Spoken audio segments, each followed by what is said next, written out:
तो दीदी आप सभी का बहुत बहुत स्वागत है। और आज की वीडियो है समूह के बचत और ब्याज पर। तो आज की वीडियो इस टॉपिक पर है जिसमें मैं आपको समझाने वाली हूँ कि समूह में जमा हो रही बचत और ब्याज किस प्रकार से, कहाँ पर, किसको किसको कैसे कैसे मिलेगा। क्योंकि दीदी लोग 10 रुपये की बचत अपने समूह में करती हैं और 10 रुपये की बचत हर महीने जो इकट्ठा होती है समूह में, वो समूह के बैंक खाते में जमा होती रहती है। और साथ ही समूह में दीदियाँ लोग ब्याज भी जमा करती हैं, जो कि अलग अलग फंड पर, जैसे कि आरएफ का फंड लिया है उस पर भी 1% मासिक ब्याज समूह में लाकर जमा करती हैं।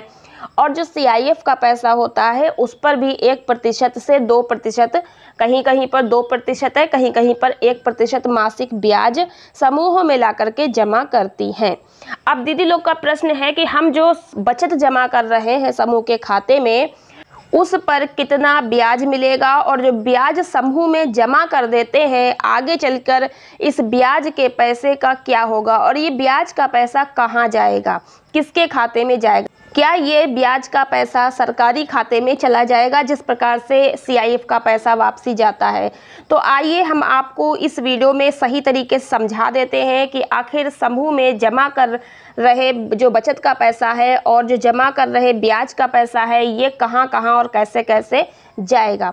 दीदी आप सभी इस वीडियो को पूरा एंड तक अच्छे से वॉच कर लीजिएगा और इस वीडियो को शेयर भी कर दीजिएगा ताकि समूह की बाकी दीदियों को भी जानकारी हो।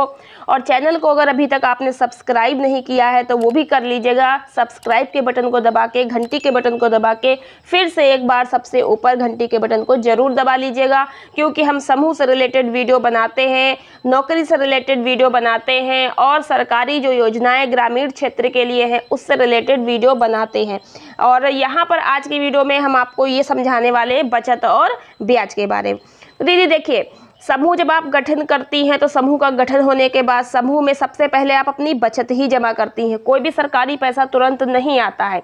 तो 10 रुपये की बचत जो आप हर सप्ताह कर रही हैं, महीने में जो इकट्ठा होती है 4 से 5 मीटिंग की बचत, उस बचत के पैसे को जो समूह की पदाधिकारी होती हैं वो ले जा कर के समूह के बैंक अकाउंट में जमा कर देती हैं। यहाँ पर समझिएगा कि जैसे किसी भी बैंक अकाउंट को जब ओपन करते हैं तो वो खाली तो रखना नहीं होता है, उसमें पैसा तो रखना ही होता है। तो पैसा रखने के लिए अब पैसा कहाँ से आप लाएंगी जब आपने समूह नया नया बनाया है। तो शुरुआत की गई है बचत से। आप खुद की बचत करेंगी। 10 रुपये बहुत अधिक नहीं होते हैं, तो इसलिए 10 रुपये कम से कम रखे गए ताकि आपके अंदर बचत करने की आदत आ सके। और ये जो बचत का पैसा ये कहीं नहीं जाता है, ये समूह के खाते पर रहता है, सब दीदी का है, सब दीदी को ही मिलेगा, कोई और नहीं ले जाएगा इस पैसे को। लेकिन आपको समूह जब तक चलाना है तब तक अपनी बचत जमा करते रहनी है। 10 रुपये की बचत आपकी जो जमा होती बैंक अकाउंट में, तो अब बैंक अकाउंट में आपने पैसे जमा करके अकाउंट ओपन करा लिया समूह का, तो उसमें हर महीने लेन देन भी करते रहना है, जिसके लिए आप हर महीने अपने समूह में बचत जमा करेंगी और वो बचत जो है समूह के खाते में डाली जाएगी। और जब किसी दीदी को आवश्यकता पड़ेगी कुछ पैसों की तो उसमें से पैसा निकाल कर दीदी को जो ब्याज पर दे सकते हैं। ठीक है, बचत में से भी दे सकते हैं, लेकिन दीदी उसको वापसी समूह में करे और फिर से वो आपके समूह के खाते में जमा हो जाए, जिससे आपकी बचत पे जो ब्याज आएगा उससे आपका पैसा बढ़ेगा। एक तो ये है। फिर क्या होता है कि सरकार देखती है कि आपका समूह अच्छे से चल रहा है, पंचसूत्र का पालन कर रहा है, तो सरकार की तरफ से आरएफ का 15,000 रुपये दिया जाता है लेन देन करने के लिए, जो वापसी नहीं जाता है। ये तब तक वापसी नहीं जाएगा जब तक आप समूह चलाएंगे। ठीक है, तो आपको समूह चलाते रहना है, तब तक आपके समूह में पैसा बना रहेगा, सरकार वापस नहीं मांगेगी। और उसके बाद जब समूह कभी टूटेगा, कभी एंड होगा, तब ये जो है वापसी कराया जा सकता है या फिर छोड़ा भी जा सकता है। ठीक है, अभी कुछ नहीं कहा जा सकता है, क्योंकि मैक्सिमम ये बताया जा रहा है कि जब समूह बंद होगा तब ये वापसी करना होगा क्लस्टर में। ठीक है, लेकिन जब तक आप समूह चला रही तब तक 15,000 वापसी नहीं करना है, वो आपको अपने समूह के खाते पर जमा रखना है। और दीदी लोग को आवश्यकता पड़ने पर उधार देने के लिए निकाल कर दीदी लोग को 1% या 2% जो भी आपके यहाँ ब्याज लगता हो उस ब्याज के अकॉर्डिंग आपको देना है। अब जो पैसा आप दीदी लोग को उधार देती हैं उस पैसे पर दीदी हर महीने किस्त के साथ में ब्याज जमा करती है। तो किस्त तो आपका एक जो है बचत में जुड़ा हुआ एक फंड है। बचत भी आप जमा कर रही हैं, वो भी समूह के खाते पर जमा हो रही है, और जो सरकारी पैसा आपका आरएफ का 15,000 है वो भी आपके खाते पर है, जिससे कि लेन देन अच्छे से चल सके, कुछ आप अपनी आवश्यकताएं पूरी कर सके। और उस पर 2 तरीके से ब्याज मिल रहा है। एक तो दीदी लोग अपने समूह में 1% ब्याज दे रही हैं, और दूसरा जो पैसा आपके समूह के खाते पर जमा है उसमें बैंक की तरफ से भी ब्याज आ रहा है। तो 2 तरीके से आपको ब्याज मिल रहा है। तो पैसे के साथ में आपके ब्याज का भी पैसा खाते में जमा हो रहा है।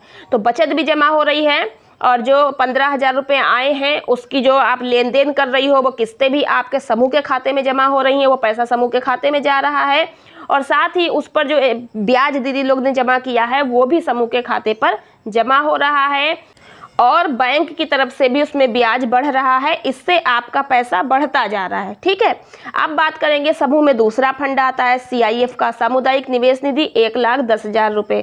ठीक, ये पैसा वापसी जाता है। ये पैसा सरकार देती है लेकिन वापसी जाता है, समूह में नहीं रहेगा। एक बार आएगा, आप उसका यूज करना हो करें, फिर उसको समूह में वापसी करें, और समूह उसको ग्राम संगठन में वापसी कर देगा, ग्राम संगठन क्लस्टर में वापसी कर देगा। ठीक है, तो ये जो CIF का पैसा वापसी जाता है, और इस पर भी 1%, 2% जो भी ब्याज लगता है आपके यहाँ, वो ब्याज के साथ में दीदी लोग इसको समूह में वापसी करती हैं। तो जो ग्राम संगठन का ये फंड है CIF, तो इस पर 1,10,000 रुपये का जो फंड है, इस पर 1% अगर मासिक ब्याज दीदी ने अपने समूह में जमा किया है तो ये पैसा तो ग्राम संगठन में वापस चला जाएगा, समूह के पास तो रहेगा नहीं। लेकिन इसका जो ब्याज जमा हुआ है 1%, उसमें से भी 25 पैसा के प्रतिशत के हिसाब से ही समूह में रहेगा, 75 पैसा प्रतिशत के हिसाब से भी ग्राम संगठन में ब्याज भी चला जाएगा।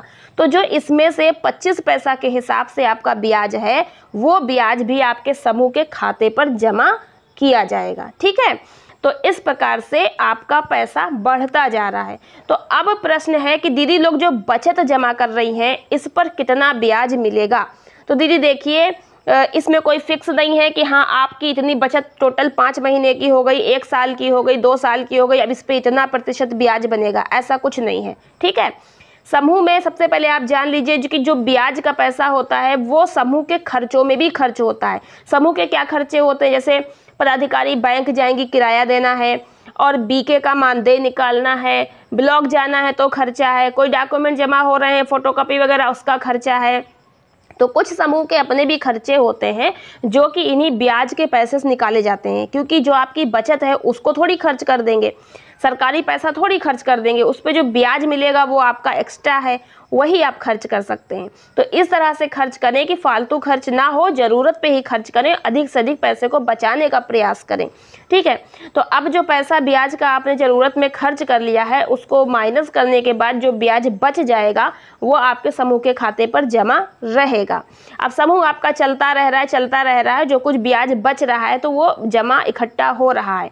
तो अब यहाँ पर देखिए, आप लोग कहती है ना कि समूह में ब्याज जमा हो रहा है, ब्याज भी आपका ही है, आप समूह में जमा कर रही हैं, लेकिन ये भी आपको मिलेगा।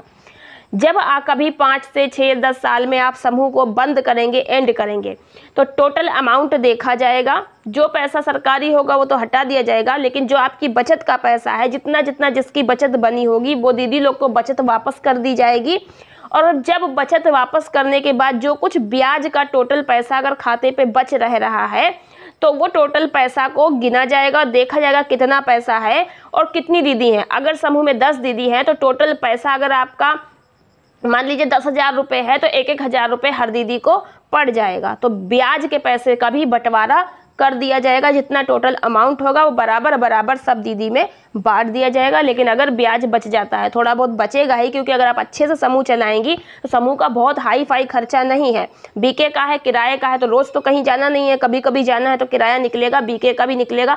जब फंड आप अच्छे से कार्य करेंगी तो बढ़ता ही जाएगा, और आगे चल के आपका जो अमाउंट है वो बढ़कर ही रहेगा। इसी तरह से ग्राम संगठन का भी है, ठीक है, उसमें भी दीदी लोग का अधिकार है, और ऐसे ही CLF सब दीदी लोग का ही समूह बना हुआ है। तो इसी प्रकार से प्रक्रिया है।